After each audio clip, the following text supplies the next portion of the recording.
Hello everyone, good morning. कैसे हैं आप सभी? आप सबका स्वागत है हमारे चैनल हिंदी लवर्स में। और आज हम आपके लिए नए वीडियो के साथ उपस्थित हुए हैं। आज हम पढ़ने जा रहे हैं सुभाषित रत्नानी। आज हम इसी को डिस्कस करेंगे, तो आइए शुरू करते हैं अपना वीडियो। भाषासु मुख्या मधुरा दिव्य ग्रीवाण भारती तस्या ही मधुरम काव्यम तस्मादपि सुभाषितम्। ये जो हमारा पाठ है संस्कृत का, इसमें बोले जाने वाले सुंदर सुंदर शब्दों के बारे में बताया गया है। जो सुंदर वचन होते हैं वो रत्नों के समान ही होते हैं, इतने ही अमूल्य होते हैं, बहुमूल्य होते हैं। जैसे कि रतन, जैसे हीरा है, पन्ना है, जैसे ये बेशकीमती हैं, वैसे ही सुंदर शब्द जो मुंह से उच्चारित किए जाते हैं, बोले जाते हैं, उनके भी कोई मोल नहीं होता है। तो इसमें संस्कृत भाषा के महत्व को बताया है। तो देखिए, भाषासु का मतलब होता है भाषाओं में। मुख्य मानी मुख्य, प्रधान। मधुरा मानी मीठी। दिव्य मानी अलौकिक।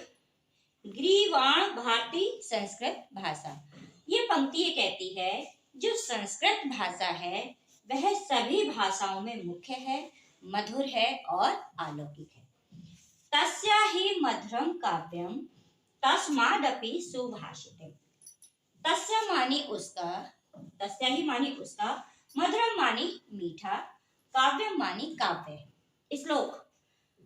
तस्मादपि उससे भी ज्यादा। सुभाषितम् मानी सुंदर वचन।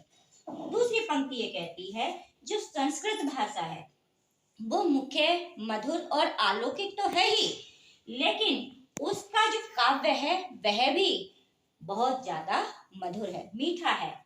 लेकिन उस काव्य से भी ज्यादा उसके जो सुंदर वचन हैं, सुंदर शब्द हैं, वो ज्यादा सुंदर है। दूसरा श्लोक हमने लिया है, सुखार्थिनः कुतो विद्या। कुतो विद्यार्थिनः सुखम। सुखार्थी वा तजेत विद्या, विद्यार्थी वा तजेत सुखम। विद्यार्थिना मानी सुखार्थिना, सुख का मतलब होता है सुख। आर्थिना मानी चाहने वाला, सुख चाहने वाला। कुतो मानी कहाँ, विद्या मानी विद्या, ज्ञान। जो सुख चाहने वाला है, आराम चाहने वाला है, उसको विद्या कहा। कुतो विद्यार्थिना सुखम। कुतो मानी कहाँ, विद्यार्थिना मानी विद्या को चाहने वाला, ज्ञान को चाहने वाला। सुखम मानी सुख। और जो विद्या को चाहने वाला है, ज्ञान को चाहने वाला है, उसके लिए संसार में सुख कहाँ है। सुखार्थी व तजेत विद्या। सुखार्थी मानी सुख चाहने वाले को, उसको तजेत मानी छोड़ देनी चाहिए, विद्या मानी विद्या। यहाँ कहा गया है, जो सुख चाहने वाला है, जो हर समय आराम चाहता है, उस आराम चाहने वाले को, सुख चाहने वाले को विद्या छोड़ देनी चाहिए। विद्यार्थी व तजेत सुखम। विद्यार्थी मानी विद्या चाहने वाले को, उसे माने उसको, तजेत मानी छोड़ देनी चाहिए, त्याग देनी चाहिए, सुखम माने सुख। और जो विद्या को चाहने वाला है, ज्ञान को प्राप्त करने वाला है, उसको सुख छोड़ देना चाहिए। अर्थात कभी कभी क्या होता है, अगर आप सोचें कि हम लिहाफ में बैठ के आराम से पढ़ लेंगे, किसी चीज के ज्ञान को प्राप्त कर लेंगे, तो नहीं, सुख के साथ आपको ज्ञान की प्राप्ति नहीं हो सकती, क्योंकि थोड़ी देर तो आप बैठे रहेंगे और उसके बाद आप आराम में आ जाएंगे और आप ज्ञान प्राप्त नहीं कर सकते हैं। इसी प्रकार से इसमें ये बताया है कि जो सुख चाहने वाला है उसको कष्टों का सामना करना पड़ेगा, सुख के साथ में ज्ञान की प्राप्ति नहीं हो सकती। और जो ज्ञान प्राप्त करने वाला है उसके लिए सुख कभी भी प्राप्त नहीं हो सकता, जब तक उसे ज्ञान प्राप्त नहीं हो जाता। इसके उदाहरण आप देख सकते हो, जैसे महावीर स्वामी थे, भगवान बुद्ध थे, राजा महाराजा होते हुए भी उन्होंने अपने सुख को जब त्यागा, तभी वो बुद्ध कहलाए और जब भी वो जिन कहलाए। इसी प्रकार से विद्यार्थी के लिए भी है। अगला श्लोक है हमारा, जल बिंदु निपातेन क्रमशः पूर्यते घटः, सा हेतु सर्व विद्यानां धर्मस्य च धनस्य च। जल मानी पानी, बिंदु मानी बूंदे, निपातेन मानी गिरने से, क्रमशः मानी लगातार, पूर्यते मानी भर जाता है, घटः मानी घड़ा। इस पंक्ति में बताया गया, पानी की लगातार बूंदों के गिरने से खाली घड़ा भी भर जाता है। सा हेतु सर्व विद्यानां धर्मस्य च धनस्य च।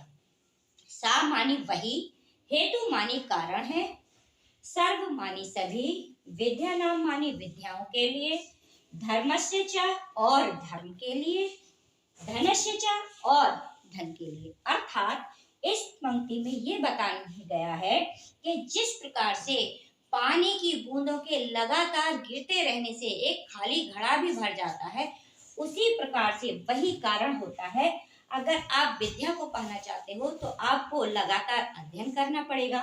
अगर आप लगातार अध्ययन करोगे तो आपको विद्या की प्राप्ति होगी, और अगर आप धर्म प्राप्त करना चाहते हो तो लगातार आपको धर्म का पालन करना पड़ेगा, और अगर आप धन प्राप्त करना चाहते हो तो लगातार आपको एक एक करके रुपया जोड़ना पड़ेगा, तभी आप धनी कहलाओगे।